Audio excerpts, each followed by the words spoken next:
नमस्ते, मेरा नाम श्रृंखला है, जैसा आप लोग जानते हैं। सबसे पहले मैं आप सभी से माफ़ी मांगना चाहूँगी क्योंकि मैंने लास्ट वीडियो बहुत ही अजीब तरीके से बनाई और मैं थोड़ा अपसेट थी। शायद मैं अपनी बातें ठीक से बता नहीं पा रही थी और ये भी कहा था कि मैं आपको अपडेट देती रहूँगी, लेकिन आई एम सो सॉरी मैं वो फुलफ़िल नहीं कर सकी। लेकिन मैं अब शुरू से शुरू करती हूँ। सबसे पहले जैसा कि आप लोग जानते हैं कि 7 जून को मेरे यहाँ से मेरे सारे पेट्स को उठा के पीएफए वाले लेकर गए, जो रात को करीब 1:30 बजे तक हो गया। लेकिन सबसे बड़ी बात तो ये है कि लेकर गए तो गए, 3 दिन तक कुछ नहीं हुआ। 10 तारीख को मैंने उन लोगों को नोटिस दिया। मैं कोर्ट में गई सिर्फ इसलिए ताकि मैं जो मेरे सीज किए हुए डॉग्स हैं वो मैं कस्टडी उनकी वापस ले सकूं।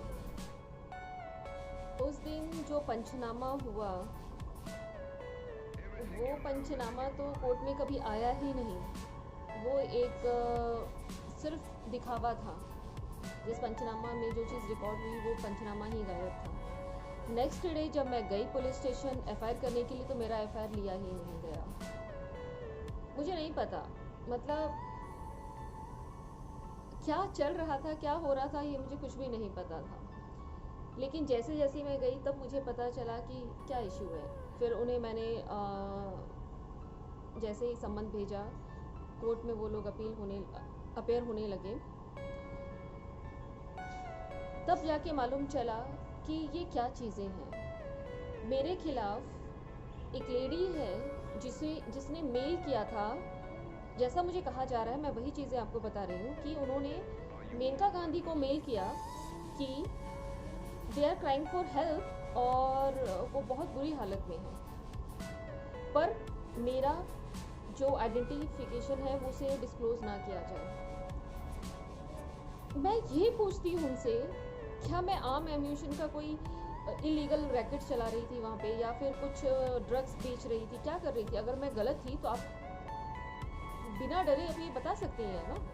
आप ऐसे क्यों कह रही हैं कि आपको आपका किसी को बताया ना जा सके? क्या मैं इतनी डेंजरस हूँ कि मैं आपको कुछ हार्म पहुँचा सकती थी? आप मेरे पास आते? नहीं, चलो जाने दो, वो सब भी हुआ। फिर मुझे पता चला कि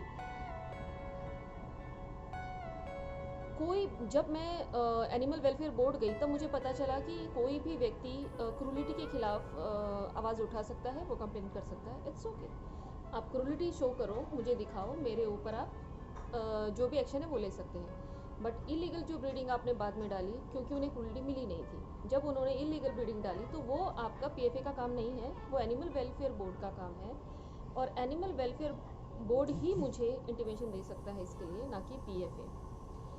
लेकिन सबसे अमेजिंग बात मैं आप लोगों को ज़रूर बताना चाहूँगी कि 10 तारीख को जब मैंने उन्हें लीगल नोटिस भेजा, उसके बाद उन्होंने मेरे खिलाफ एनसी दाखिल किया। उसके बाद वो लोग मेडिकल उन्होंने करवाया मेरे डॉग्स का। उससे पहले कुछ नहीं, बिना मेडिकल के, बिना एनसी के वो ऐसे ही आ गए और वैसे ही वो लेके चले गए। मुझे कभी कभी ताज्जुब होता है, मैं एक क्वेश्चन अपने आप से पूछ रही हूँ, क्या अगर मैं ये कोर्ट में नहीं जाती तो क्या किसी को पता भी चलता कि डॉग्स उठाए गए हैं? क्यों? क्योंकि किसी को पता ही नहीं था, डॉग्स उठाए लेके चले गए। मैंने तो कुछ भी, मुझे पता ही नहीं चल पाता इस चीज़ के बारे में। वो तो तब आया जब वो कोर्ट में गया केस, तब पता चला कि मजिस्ट्रेट के पास उन्हें ले जाना चाहिए था, उसके बाद ही वो दे सकते थे मेरे डॉग्स को किस कहीं पे फॉस्टरिंग के लिए। चलिए ये सब भी हो गया। दूसरी बात मुझे तब पता चले कि उन्हीं के कार्यकर्ता ने अपने ही घर में अपने बच्चे को ये बोला कि मैंने 25,000 का हस्की खरीदा है आपके लिए। बहुत सारी ऐसी चीज़ें हैं जो मुझे पता चली इस दौरान कि करप्शन कहाँ से कहाँ तक है। अधिकारियों ने मुझसे खुद कहा कि आपके साथ गलत हुआ है, हम जानते हैं, लेकिन हम कुछ नहीं कर सकते, हम बंधे हुए हैं। मैंने अनगिनत लोगों को कॉल किया होगा, कई लोगों से मैं मिली, बहुत जगह मैं गई। आधे से ज़्यादा लोगों ने बोला हेल्प करेंगे, आधे से ज़्यादा लोगों ने कहा कि हम कुछ नहीं कर सकते। एनीवे, 10-15 हेयरिंग्स हुई होंगी ऑलमोस्ट। उन हेयरिंग में फाइनली लोअर कोर्ट ने जजमेंट पास किया। ये जजमेंट जो पास किया था वो 13 तारीख को था, पर मिला हमें 15 तारीख को था, 15 जुलाई को। उसमें ये लिखा गया था कि मुझे 260 रुपये के हिसाब से 12 डॉग्स का डेली का खर्चा 260 रुपये के हिसाब से एक साल का, जो अप्रॉक्स 96,000 प्लस होता है, वो मुझे एनिमल वेलफेयर बोर्ड को देना है उनके लिए। और पीएफएसी को कहा आप एनिमल वेलफेयर को तुरंत के तुरंत जमा करें, बिकॉज ये सरकारी प्रॉपर्टी है। तो वो भी ठीक है, लेकिन प्रॉब्लम यहाँ पर है कि जब पुलिस वहाँ जाती है तो एनिमल वेलफेयर एसोसिएशन जो भी है वहाँ का, हमारे बोर्ड है पुणे का, वो कहते हैं कि हमारे पास जगह नहीं है तो हम नहीं रख सकते, तो जो जहाँ है वहीं रहने दिया जाए।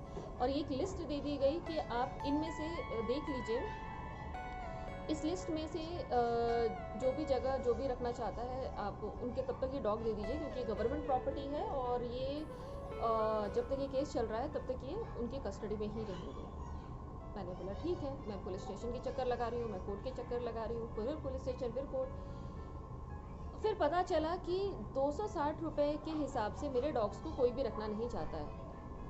ऑब्वियसली, क्योंकि एक हस्की पर ही डेली का खर्चा 300 प्लस आता है, तो 12 डॉग्स को 260 रुपये में कोई कैसे रखेगा, और वो भी बहुत अच्छे से अगर रखना चाहता है या फिर वो उनकी केयर करना चाहता है तो कैसे होगा।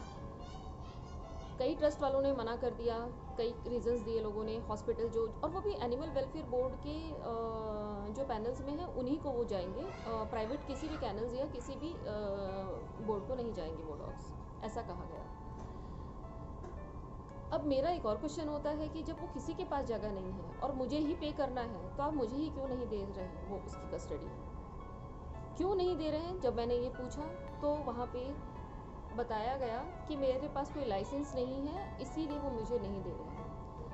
पर मैं ये पूछ रही हूँ कि कहाँ कहाँ पे प्रॉब्लम हुआ है। सबसे पहले जो पंचनामा 7 तारीख को किया गया वो गायब ही कर दिया गया, वो किसी भी ऑफिशियल डॉक्यूमेंट्स में है ही नहीं। फिर जब कोर्ट ने ऑर्डर दिया पुलिस को कि आप फिर से ये पूरा इन्वेस्टिगेशन कीजिए और हमें रिपोर्ट दीजिए, तब उन्होंने 23 तारीख को एक इन्वेस्टिगेशन करके कोर्ट में रिपोर्ट दिया, और उसमें उन्होंने बस ना देने का रीज़न ये लिखा कि इनके पास लाइसेंस नहीं है।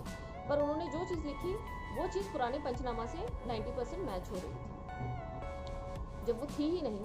वो जिसने वो किया वो था ही नहीं उस टाइम पे, उन्हें कैसे पता? उन्होंने मेरे केयरटेकर से बात नहीं की, उन्होंने मुझसे बात नहीं की, उन्होंने वो चीज़ देखी नहीं, तो उन्होंने वो चीज़ रिपोर्ट में डाली कैसे? उन्होंने आखिर पूछा तो किससे पूछा?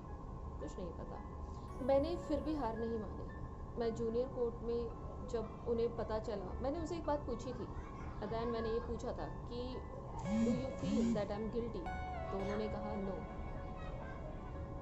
पर हम बंधे हुए हैं, आप अपर कोर्ट में जा सकती हैं। फिर मैंने अभी 13 तारीख को फिर से सेशन कोर्ट में अप्लाई किया है कस्टडी के लिए।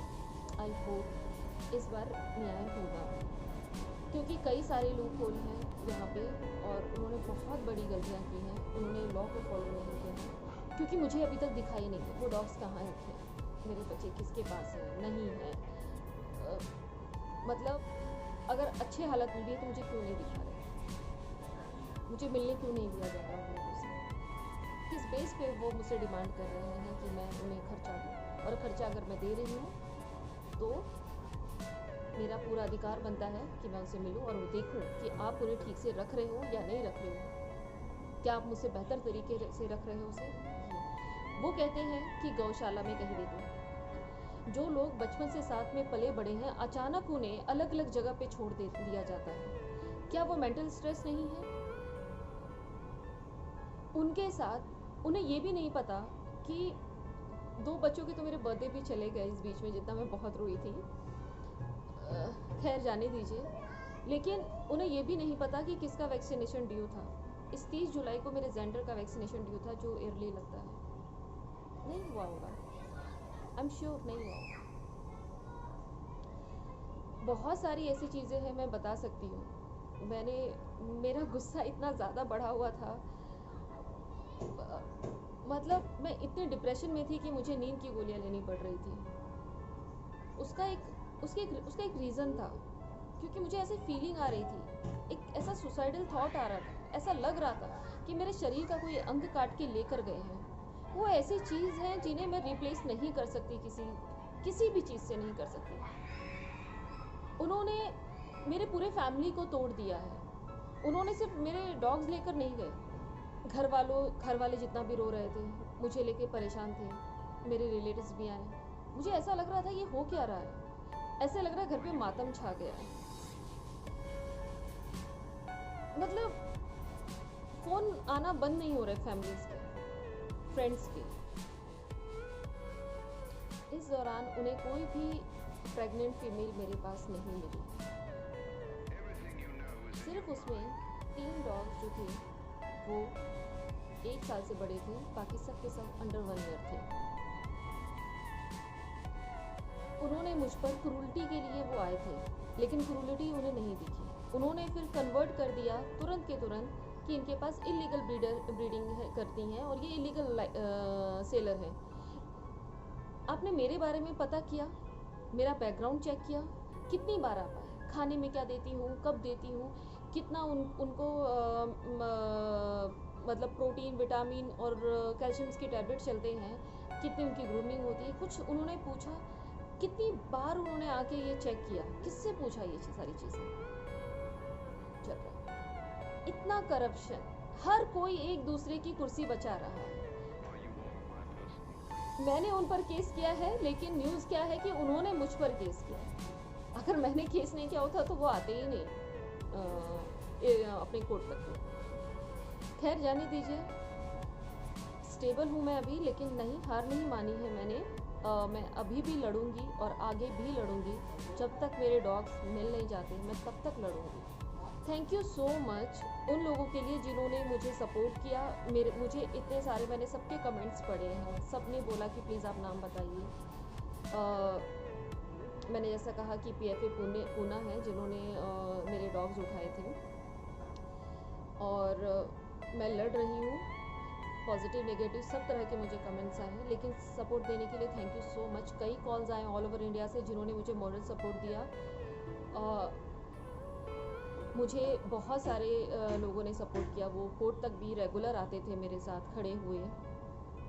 उनको भी मैं शुक्रिया अदा करती हूँ जिन्होंने मुझे फ़ोन पर एनकरेज किया, उनको भी मैं बहुत बहुत शुक्रिया अदा करती हूँ। थैंक यू सो मच इतने सारे सपोर्ट के लिए, क्योंकि उन्हें पता है मैं यहाँ गलत नहीं हूँ। अगर मैं गलत होती तो शायद मैं यहाँ नहीं होती, अभी यहाँ आपसे बात नहीं कर रही होती। जो होगा देखा जाएगा। और जिन्हें ये लगता है कि मैं डर के बैठ जाऊँगी, तो नहीं, मैं आगे भी अपना काम करूँगी और मैं आगे भी वीडियो अपलोड करूँगी, चाहे वो मेरे डॉग्स के हों, चाहे वो दूसरों के डॉग्स के हों। और मैं ये करूँगी, मुझे ये करने से कोई नहीं रोक सकता, वो भी नहीं, क्योंकि अब मुझ में इतनी हिम्मत तो आ गई है। जो मैंने इस 2.5 महीने में देखा है वो मुझे पूरी लाइफ नहीं दिखा। जो मेडिकल रिपोर्ट उन्होंने बनाई बाद में, जो हमारे गैर हाजिरी में बनाई और ले जाने के बहुत दिन बाद बनाई, उसमें उन्होंने मेंशन किया कि लूज मोशन है, स्किन प्रॉब्लम है, हिप डिप्लेसिया है छोटे वाले डॉग को, और स्किन इशू तो ज़्यादातर बताया, लेकिन माल न्यूट्रिशन बताया। मेरी ग्लेशियर हस्की 11 महीने की है और वो अराउंड 25 किलो की थी, तो मुझे नहीं पता, शायद 25 किलो मेरे ख्याल से माल न्यूट्रिशन में नहीं आता। सब के सब हेल्दी डॉग्स थे, उन्हें माल न्यूट्रिशन कहाँ से लगा? दूसरी चीज़, उनको किसी का एज भी नहीं पता, एक्चुअल एज क्या थी। उनको ये नहीं पता कि उनके वैक्सीनेशन कब हुए, कब नहीं हुए, कब ड्यू है, उन्हें कुछ नहीं पता। कैसे मेडिकल उन्होंने किया। और अगर मान के चलो, अगर वो नहीं भी है, लेकिन अगर मान के चलते हैं, मैं आपसे एक क्वेश्चन करती हूँ। मैं फेसबुक का एक ये देख रही थी, क्या बोलते हैं, पेज देख रही थी जहाँ पे वेट्स हैं ज़्यादातर जो घर में जो सिंगल पेट्स रखे हैं, उन्होंने भी डाला हुआ था, किसी को वार रखा है, किसी को स्किन इशू हो रहे हैं, किसी को टिक्स हैं, किसी को फ्लीज हो गए हैं, बहुत सारी चीज़ें थी। तो क्या वो क्रूलिटी है या फिर वो क्योरेबल है, वो उसके लिए डॉक्टर्स को दिखाएंगे। ऐसा है तो फिर हर एक इंसान जो पेट एक रख रहा है वो क्रूल है, क्योंकि कुछ ना कुछ प्रॉब्लम तो होता ही रहता है। कभी किसी को लूज हो रहा है, कभी किसी को पारो वायरस हो रहा है, कोई मर रहा है, घर में अकेले रहते हुए भी प्रॉब्लम्स होते हैं, पर क्या उस प्रॉब्लम को ओवरकम नहीं करते वो लोग? क्या उनको ये जाके पीएफए वाले जाएंगे और कहेंगे तुम क्रूरटी कर रहे हो? क्यों? क्योंकि आज इसको फीवर है, मैं लेके जाऊंगी इसे उठा के। आज हाल ही में एक पेयर बीगल का उठाया गया पंजाब से, और उन्होंने कहा आप क्रूरटी कर रही है, मैं इसको लेके जाऊंगी। मतलब आप किसी के भी घर में घुसेंगे और कुछ भी लेके जाएंगे। किसी को भी पता है कि जो फीडिंग मेरे यहाँ चल रही थी, और वो फीडिंग से आप 3 दिन तक दूसरा खाना खिला रहे हो और उन्हें वो लूज मोशन होगा ही होगा, अगर वो सच बोल रहे हैं तो। और अगर 4 दिन बच्चे को लूज मोशन है तो वो ऑब्वियसली वीक होगा, अगर वो सच बोल रहे हैं तो। अगर नहीं तो मेरे उन्होंने मुझसे कहा कि मेरे पास ब्रीडिंग के लिए लाइसेंस नहीं है, सेलिंग के लिए लाइसेंस नहीं है। अगर मैं लाइसेंस होता मेरे पास तो क्या मैं क्रूलिटी करने का के लिए भी लाइसेंस मिल जाता मुझे? नहीं मिलता। क्या एक लाइसेंस मिल जाने से क्या मैं एजुकेट हो जाती? मुझे कई लोगों ने कमेंट करके, स्पेशली पीएफए के जो हैं लोग, कार्यकर्ता हैं, उन्होंने लिखा था कि मैं फेक हूँ, मेरे क्रोकोडाइल्स के आंसू हैं, समथिंग जो भी चीज़ें थी। पर भगवान ना करे उन्हें वो दिन देखने को मिले जो चीज़ मैंने देखी है। उन्हें सच्चाई बिल्कुल नहीं पता।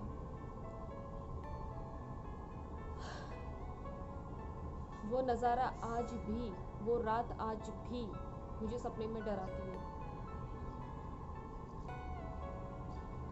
खैर, जाने दीजिए ये सारी बातें। अब अभी मैंने फिर से फाइल किया है, डेट अभी मिली नहीं है, डेट जैसे ही मिलेगी हम फिर से प्रोसेस चालू करेंगे। मैं और भी एविडेंस कलेक्ट कर रही हूँ, और मैं फिर से कहूँगी कि मैं वीडियोज़ अपलोड करना नहीं छोड़ूँगी, मैं अपना काम नहीं छोड़ूँगी, मैं आगे भी और भी वीडियोज़ अपलोड करूँगी। अभी मेरे पास शिमर है, तो शिमू की कुछ वीडियोज़ मैं ज़रूर अपलोड करूँगी, क्योंकि इस पूरे प्रोसेस में एक वही थी जिसने मुझे सहारा दिया। मतलब मैं बता नहीं सकती, वो मेरी लाइफलाइन है। तो thank you so much once again, मुझे सपोर्ट करने के लिए थैंक यू सो मच।